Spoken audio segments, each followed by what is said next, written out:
channel. So today is a continuation with my Halloween themed makeup tutorials. Today's look was requested by my second cousin's daughter, so my third cousin. She had texted me this picture. I'm gonna kind of call it like a Gothic doll look because that's what it reminds me of. I wasn't gonna rip any of my shirts because I'm not that committed, but if you had like a lacy, I think you really do need a collared shirt for a look like this. And really tease out your hair, and I would put a ton of hairspray and stuff in there, but I actually was invited by Beautylish to come down to their headquarters today, and so I'm gonna go straighten my hair after this. I don't want to look like a complete crazy person as my first impression with them. I'm gonna insert the reference picture that they sent me in here so you guys can just see what I'm talking about. I think the key to these kinds of looks is something I actually learned from Drac Meakin's channel, which you guys heard me talk about before. I really love her makeup looks, and she's a great artist. She mixes a white clown foundation in with her regular foundation, which is actually genius because if you go on sometimes with just the white foundation, it will make you look, or like the white cream paint, it can be too much and look a little harsh comparison, and it can slide around. And I think when you mix a little in with your existing foundation, it gives a nice effect where you'll look a lot paler, but you're not gonna look like bright white face paint. Also, I think the key with these eyes is to not go straight in with black, even though the picture looks really dark. Using some shades of gray and transitioning down is really going to help you, as well as bringing some into the sockets of your eye to make it look like they're really sunk in. So if you guys are interested in how I did this look, please stay tuned. Hey guys, so I'm just going to look at the reference photo, and I got this cream makeup at just actually Walgreens in their Halloween section. I'm just going to put a pump of that in with my L'Oreal Pro Matte Infallible Foundation. You do want to use something that's really matte, or you're going to have to set it with a lot of powder because you don't want to look dewy and shiny and alive. You kind of want to look dull and dead and lifeless.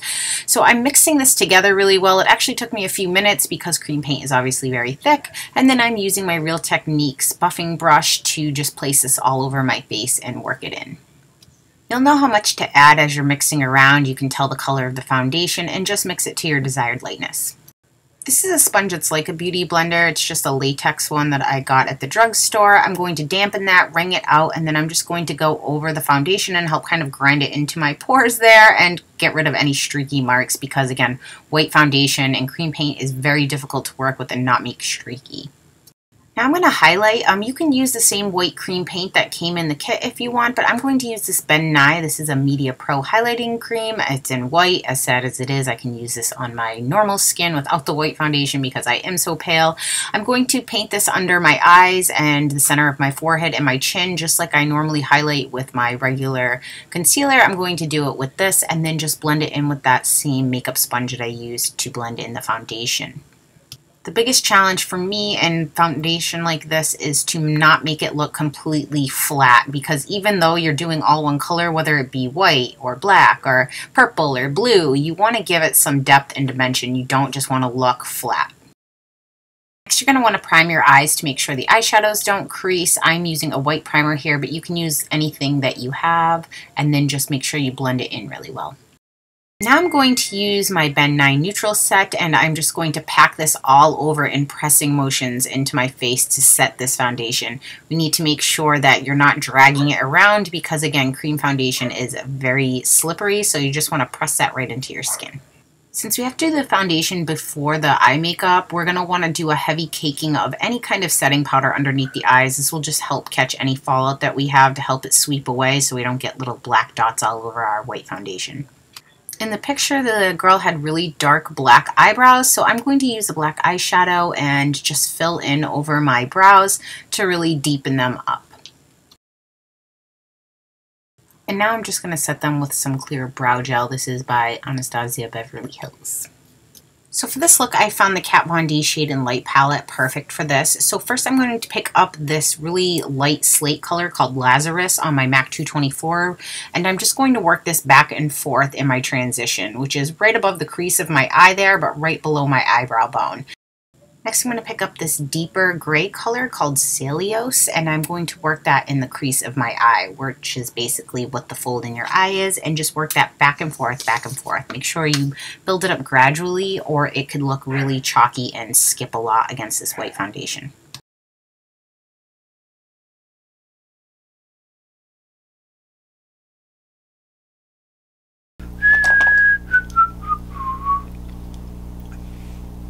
Now, after my random whistle break, I'm going to pick up that same color, that Celios, on this MAC 217 brush, which is a little more dense, and I'm going to wing out the foundation like she has in her picture there, which is basically just drawing a diagonal line from the corner of your eye out towards the tail of your eyebrow, and then just draw it in a sideways V shape there. Then I'm going to go and clean off my brush, and I'm going to just go back and forth over that area and try to blur that out a little more to make it look a little more smoky. So just go back and forth over the area.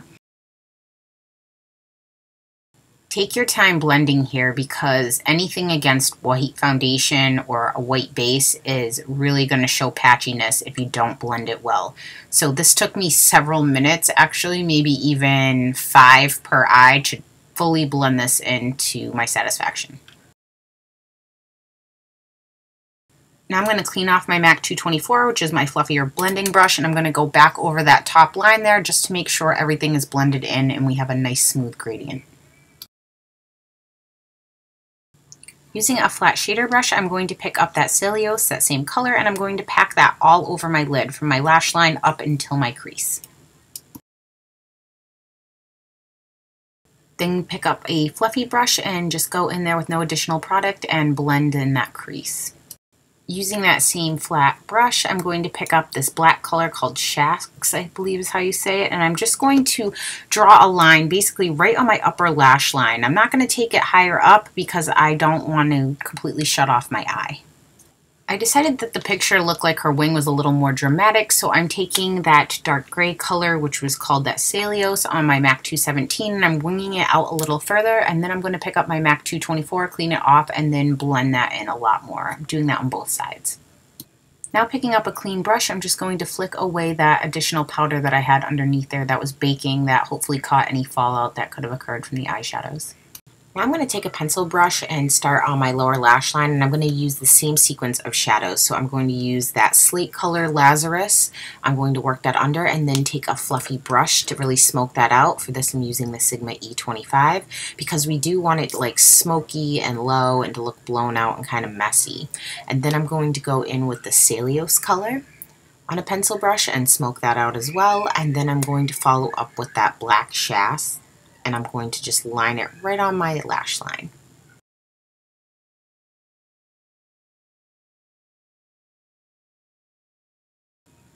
Now it's time to contour, and I'm going to use the same colors actually from the eyeshadow palette. I'm going to go in with the Lazarus color first, and then I'm going to pick up some Celios. I kind of want to give the appearance of sunken in, sickly, hollow cheekbones, so you want it to be kind of a big contrast. So just take your time building up the color and chiseling it out, and then blending it in.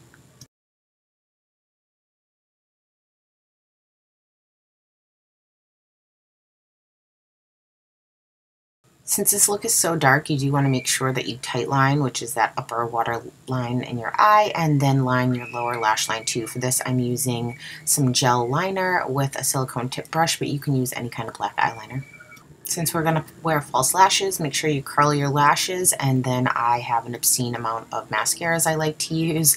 I use a primer on the bottom, then MAC Giga Black, then Giorgio Armani Eyes to Kill on top. You use whatever you want. I found these awesome eyelashes at Walgreens actually by Eylure. They are spider web eyelashes. I couldn't find any like in the picture, which were super long, which I feel like is what really makes this look all pulled together. So if you can find some, that's great.